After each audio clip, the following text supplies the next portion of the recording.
Sometimes I forget my age. 40. Doesn't feel like it. Not when I look in the mirror and see a reflection that doesn't quite match the number. My skin still glows, my figure remains trim, and my hazel eyes hold the same fire they did in my 20s. Patients' parents often compliment me, and the bouquet deliveries from anonymous admirers never seem to stop. Some days, I even wonder if women look at me the same way men do. I should be used to the attention by now.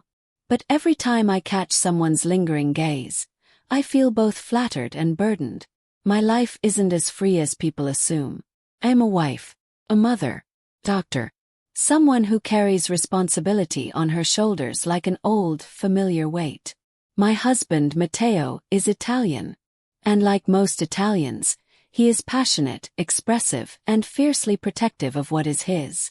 That includes me. If a man so much as looks at me for too long, Matteo's jaw tightens, his nostrils flare, and he casually drapes an arm around my waist in a way that says, "She's mine." His possessiveness used to excite me. Now, after years of marriage, it exhausts me. But none of that matters when I come home. Because home is where my son, Oliver, is. He is in his last year of school, standing at the threshold of adulthood but still tethered to the comforts of childhood. I see it in the way he leans against the kitchen counter while I cook, telling me about his day. In the way he asks for my advice but still acts as though he has everything figured out. In the way his laughter fills the house, making it feel less empty, less cold. Our bond is special, closer than most mothers and sons. Matteo used to joke that Oliver was more attached to me than he was to him. But lately I've noticed the jokes have stopped. Instead, I catch my husband watching us with an unreadable expression. His dark eyes sharp. His hands tightening into fists when Oliver brushes past me too casually, too often. I tell myself I'm imagining things. That Matteo's jealousy is irrational, as it always has been. That our son is just affectionate, just kind, just attentive. But then, there are moments that linger. Moments that feel heavier than they should. Like last night. I was in the kitchen, finishing up the dishes, when Oliver walked in. The house was quiet. Matteo was asleep upstairs.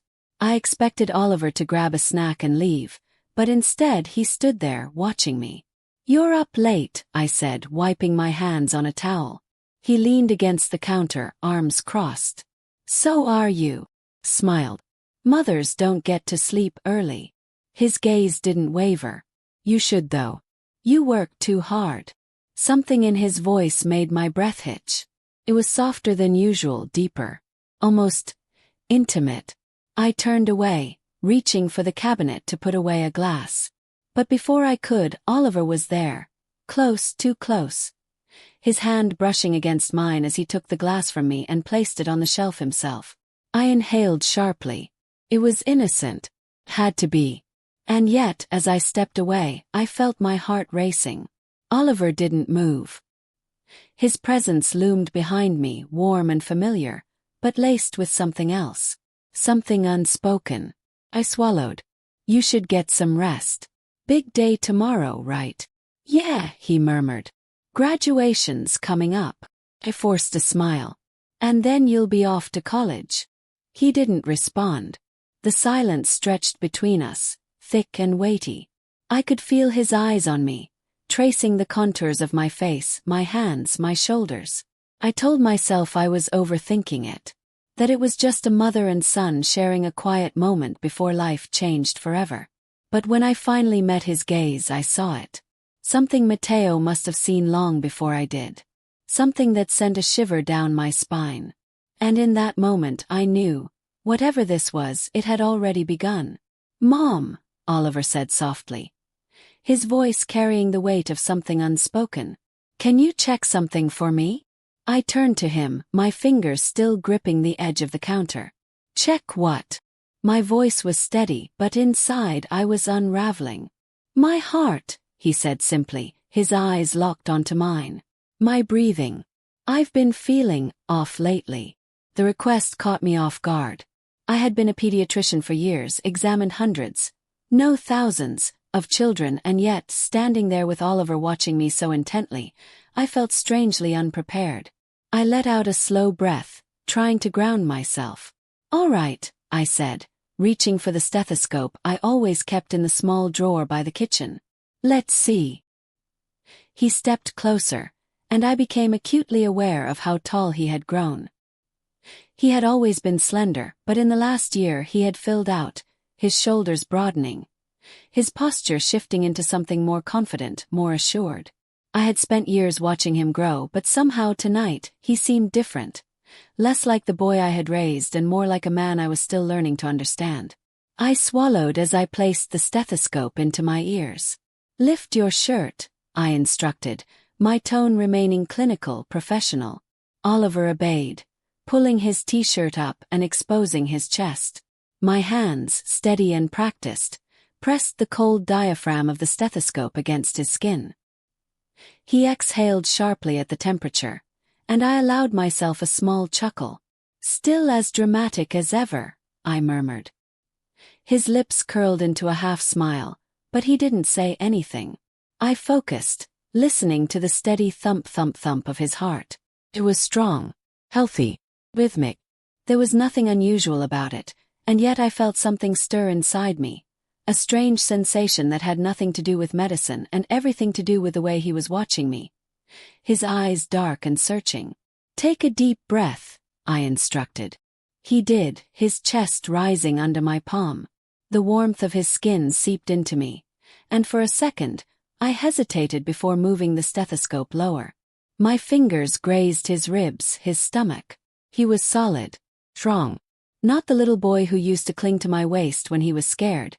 Not the child who used to fall asleep against my shoulder after a long day.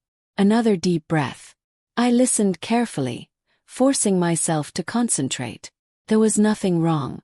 No wheezing. No irregularities. Just the steady rhythm of his body, of life moving through him.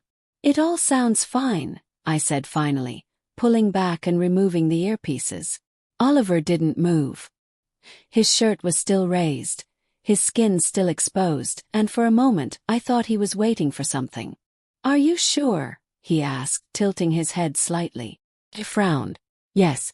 I would tell you if there was something to worry about." He exhaled, dropping his shirt. "That's good," he murmured. "I guess I just wanted to hear it from you." Something about the way he said it made my stomach twist.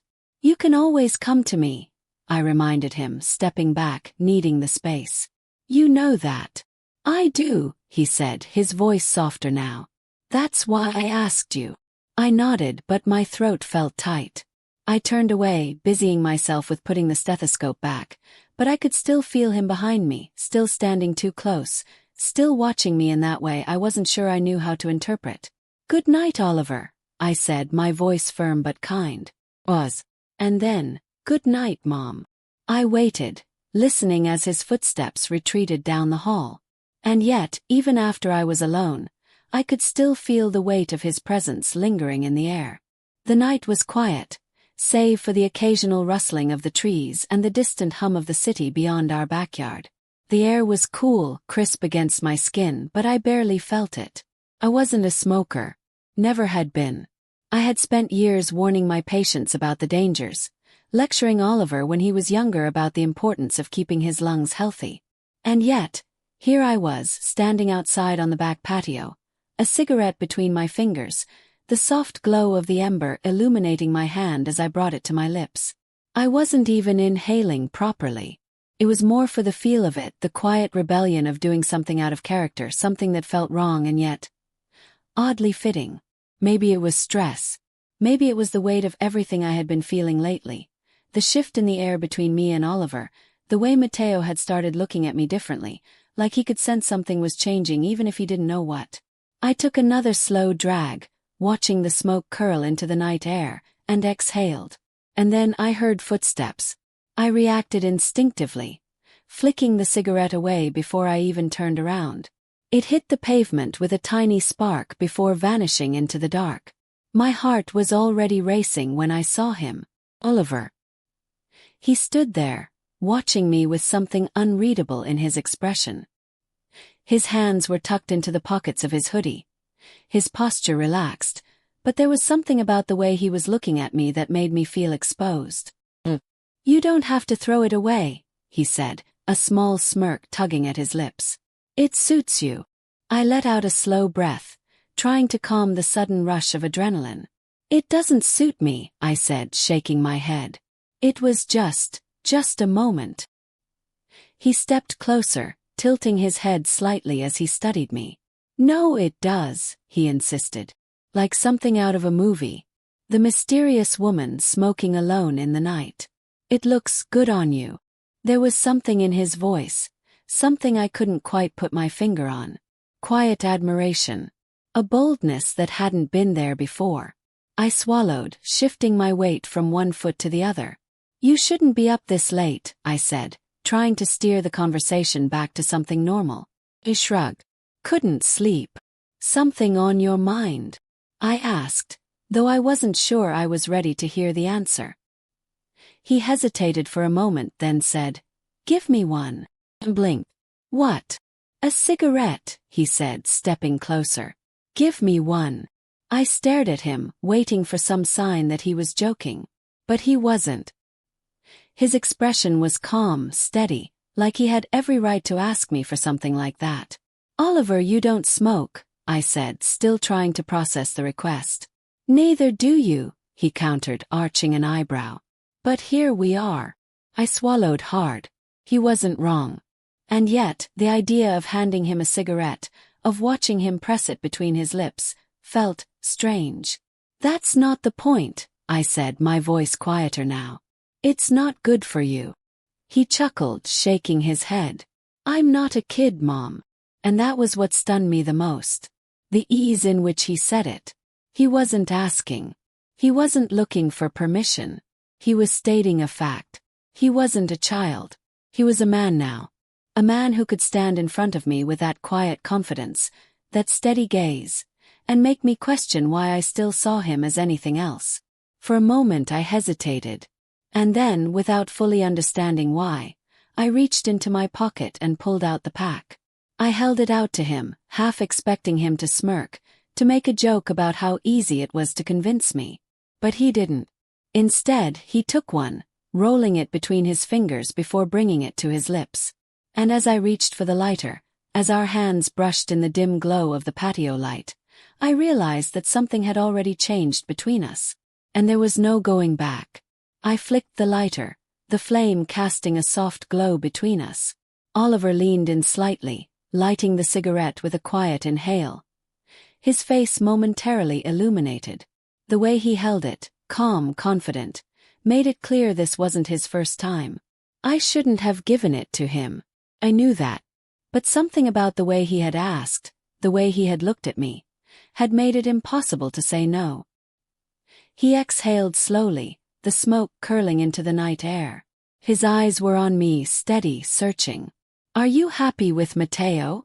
The question caught me completely off guard. I blinked, my fingers tightening slightly around the pack still in my hand. What? Oliver tilted his head. His expression unreadable. Are you happy? He repeated. With him. With your life. I let out a slow breath, my heartbeat suddenly a little too loud in my ears. Why are you asking me that? I deflected, avoiding his gaze. Because I want to know, he said simply. I swallowed, my throat suddenly dry. I wasn't prepared for this conversation. Not with Oliver. Not now. I hesitated, then sighed. I don't know. It was the truth. Matteo was a good man. A good husband.